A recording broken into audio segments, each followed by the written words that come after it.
What's up, everybody? It's your boy Brandon Blakeney, aka Brandon Lee TV. Kick back, relax, and come take a ride with me. I'm still recovering from that rivalry game, man. The Rocky Mountain Showdown, Colorado State. Coach Prime got us on the East Coast watching college football to dang near 3 a.m. in the morning. If that ain't impact, I don't know what is. Now, there were some good, some bad, and some ugly about this game. Yes, Colorado pulled out an impressive double overtime victory. It was a gutsy performance. It was a team performance. And Shedeur Sanders went into Brady mode, as he says. And he dang sure looked like the GOAT leading this team down the field. Late in the fourth quarter, 98 yards, and scoring a touchdown. Not only scoring the touchdown, but getting the 2-point conversion on top of that as well. Sitting in the overtime, man. I mean, the chips were stacked against them. Like Coach Prime said in the press conference, they had every chance as a team to give up and get down on themselves after being frustrated and trailing for the whole game. But they didn't. They kept fighting, and we saw some resiliency. And for that, I applaud this team. But Colorado State also exposed a lot. There's a lot of holes, especially more so on the defensive side of the ball. But before we get into it, y'all make sure to hit that subscribe button for all the latest and the greatest. We got that exclusive content coming weekly, daily, whenever you need it. So join the memberships as well. Now back to business. Let's get into it. You are now locked into the Live with Brandon Blakeney podcast. Here is your host, Brandon Blakeney.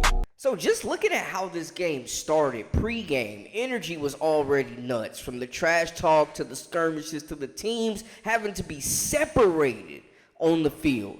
Tensions were high. We know this all started from Coach Norvell and Coach Prime and these guys going after each other. More so Coach Norvell starting it with the sunglasses comment, although ESPN did clarify that he wasn't talking about Coach Prime. He was addressing how his culture and his kids do things at Colorado State. So I don't know, man. It's a little weird there. And Coach Prime showed him some love after the game as well, man. So you love to see two brothers, two head coaches coming together. And it's the first time, I have to point out, in this rivalry's history since the 1800s that both programs are led by two black head coaches. So we got to shout out to that. But there was no love lost on the field.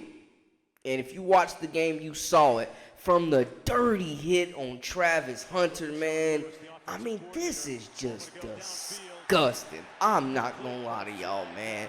I mean, obviously, looking at the play, the ball's in the air, but, it's out of bounds. He's defenseless. He's not even, you know what I'm saying? He's not even going after the ball at that point. The play is over. Okay, the play is over. And he is absolutely leveled. I mean, taken out of this ball game and escorted to the hospital. That's how hard he gets hit. And he gets knocked out of the game by Henry Blackburn. The safety, I believe he's a junior at Colorado State. And the trolls took no time getting on his rump on Instagram, man. Calling him a Walmart. He's going to be a future Walmart worker. Selling cars, all types of stuff, man. Y'all can see a couple of the comments there. When you're too slow and unathletic, you throw cheap shots. That wasn't cheap shots, man. Like, it wasn't, man, that was terrible. He should have absolutely been ejected. People have been ejected for a lot worse, bro. Like, that was classless, tasteless, bush league, uncalled for. However you want to say it, man. That guy should be suspended for a game.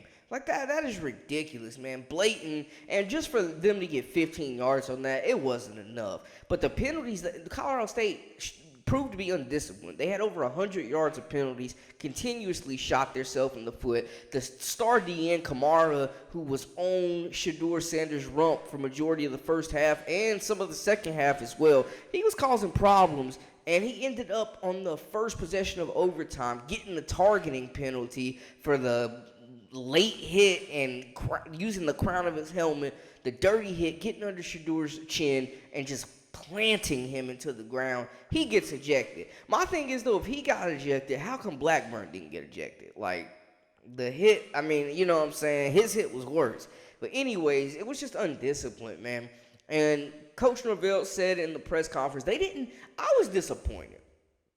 They didn't ask him about the hits, the dirty hits. They were dirty. I don't even know why I'm using quotation.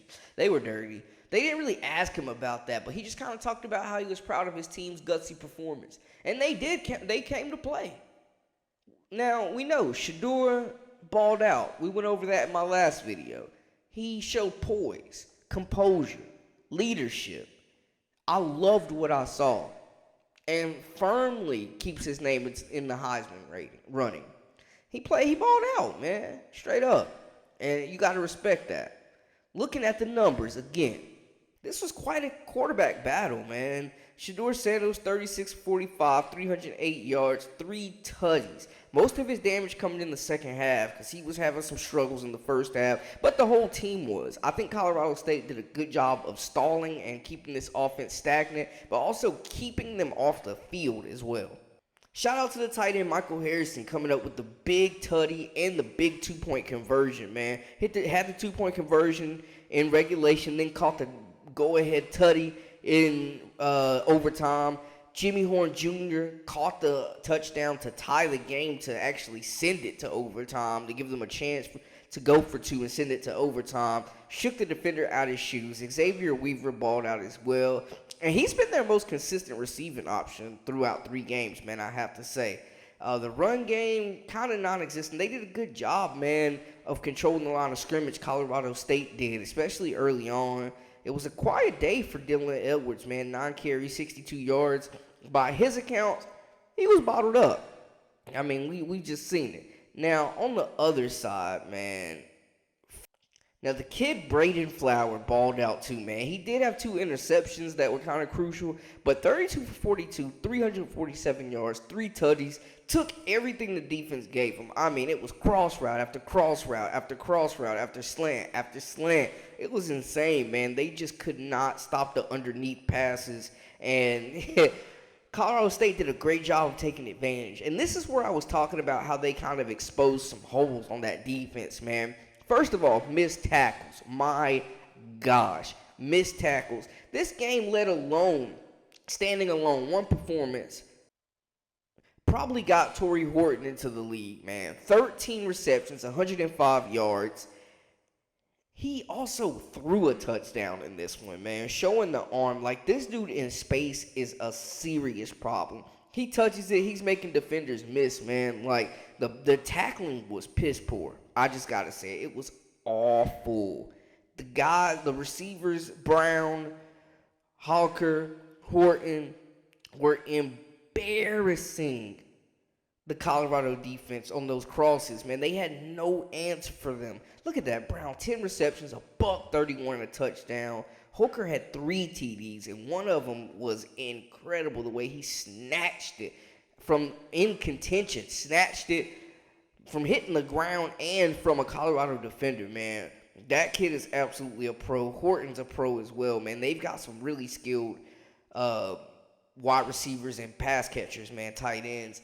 But they exposed a lot of Colorado, man. First off, this defensive line, they got to beef it up next year. Colorado's huge offensive line controlled the tempo. They controlled the line of scrimmage, the trenches, man. Colorado didn't get much pressure on the quarterback. And then when he was able to, you know what I'm saying, get forced to take what the defense gave him, which he continuously did, he dumped it off and did the smart thing and let his playmakers do work, and they absolutely ate up yards. The Colorado defense cannot come into Oregon and be missing tackles like that. They cannot come into Oregon and give Bo Nix time to slice and dice them from the pocket. They absolutely cannot do it, or Oregon is going to put up 50 on this team.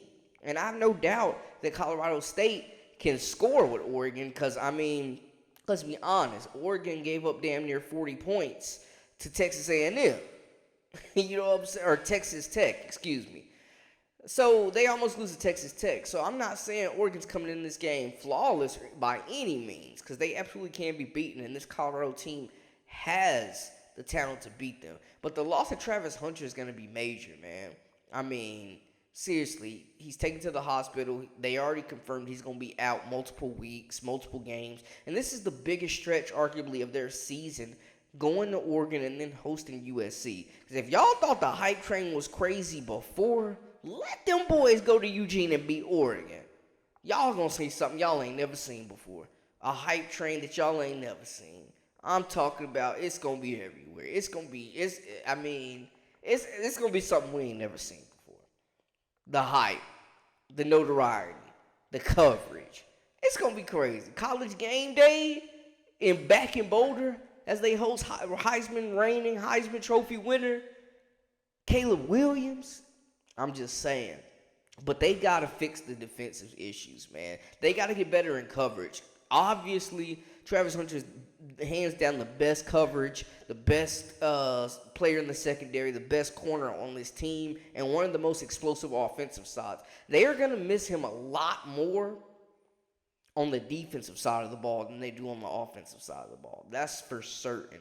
But it was just times in this game, man, where you needed a lockdown corner. Especially you needed him to guard Horton, man. It was times I'm screaming like, "Yo, double this, man, and force somebody else to beat you."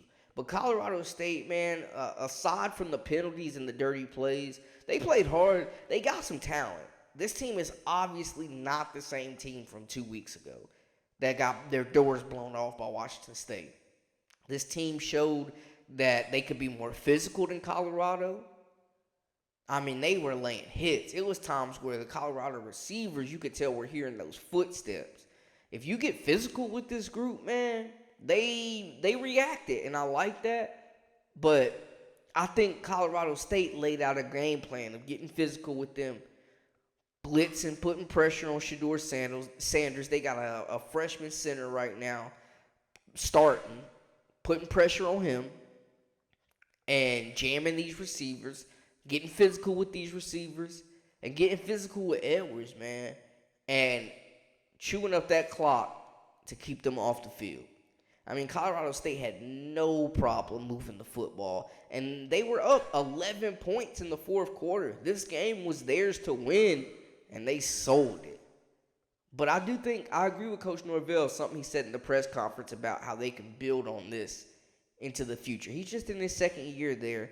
They hit the transfer portal hard and brought some quality players. I don't think the Rams are going anywhere. I think this is a good football team, and they exposed a lot with Colorado, especially on the defensive side. Just the missed tackles were terrible, blown coverages, not being able to get pressure on the quarterback consistently. They cannot do this against Oregon. They have to wrap up. They have to make open field tackles. They have to make open field plays. They have to sack the quarterback. They have to make Bo Nix uncomfortable to win this game. And they did not do that at Colorado State. And Colorado State gave them everything they could handle. Yes, you love to see the win, the triumph. You probably appreciate it a little bit more. Their locker room should be fueled up, but they got to get better. And I see what Coach Prime was saying when he's like 7, 8 dogs away. They are. They got to beef up. But that defense is suspect. And I'm telling you, if they make the same mistakes that they made on Saturday night, Oregon going to put 50 on them. Mark my words. Oregon is going to put 50 on this team. The offense got it together initially. They can't afford a slow start against Oregon. They cannot continue to have these slow starts. Shedeur took everything the defense gave him against TCU. But the last two games, Nebraska and Colorado State, he's doing way too much improvising. I mean, he's out there running around like Johnny Manziel, taking huge sacks. Late in the game, he started throwing the ball away for their sakes. Thank goodness. But he's taking too many sacks, man. He's holding on to the ball too long. He's got to throw it away. And it's not all on Shador, man. You could tell on the sideline when he was going after the offensive line, kind of just telling them, come on, y'all got to protect me. So he was taking some shots, man, but he stood in there tall and delivered the football. Kid's got some moxie, man. He's walking the walk and talking the talk. You got to give him that, man. I earned a lot of respect for him driving down that field 98 yards. That's tough. I mean, back against the wall, thousands of fans watching, millions on TV. And he went 98 yards, 2-minute drill, Tom Brady style. Now, I'm not doubting this team and saying they can't win this game. But the offense has to start fast, and the defense has to match the offense's energy, or we're going to be in an old-fashioned Texas Western shootout. Anyways, man, I think, like we were saying, defense got exposed, man. They gave up a bunch of yards, and the secondary did not do a good job of wrapping up and tackling. So they got to fix that. But we'll have more on this later on in the week. We'll let the guys enjoy the win and move forward. But, hey, make sure y'all hit that subscribe button for all the latest and the greatest. And holler at me in the comments. Let me know what y'all think about the situation, how everything unfolded, man. And let me know, man. Y'all holler at your boy. Let me know. That's a wrap for us. For all the latest and the greatest, this is Live with Brandon Blakeney. I am Brandon Blakeney, a.k.a. Brandon Lee TV. Until next time, hey, we out.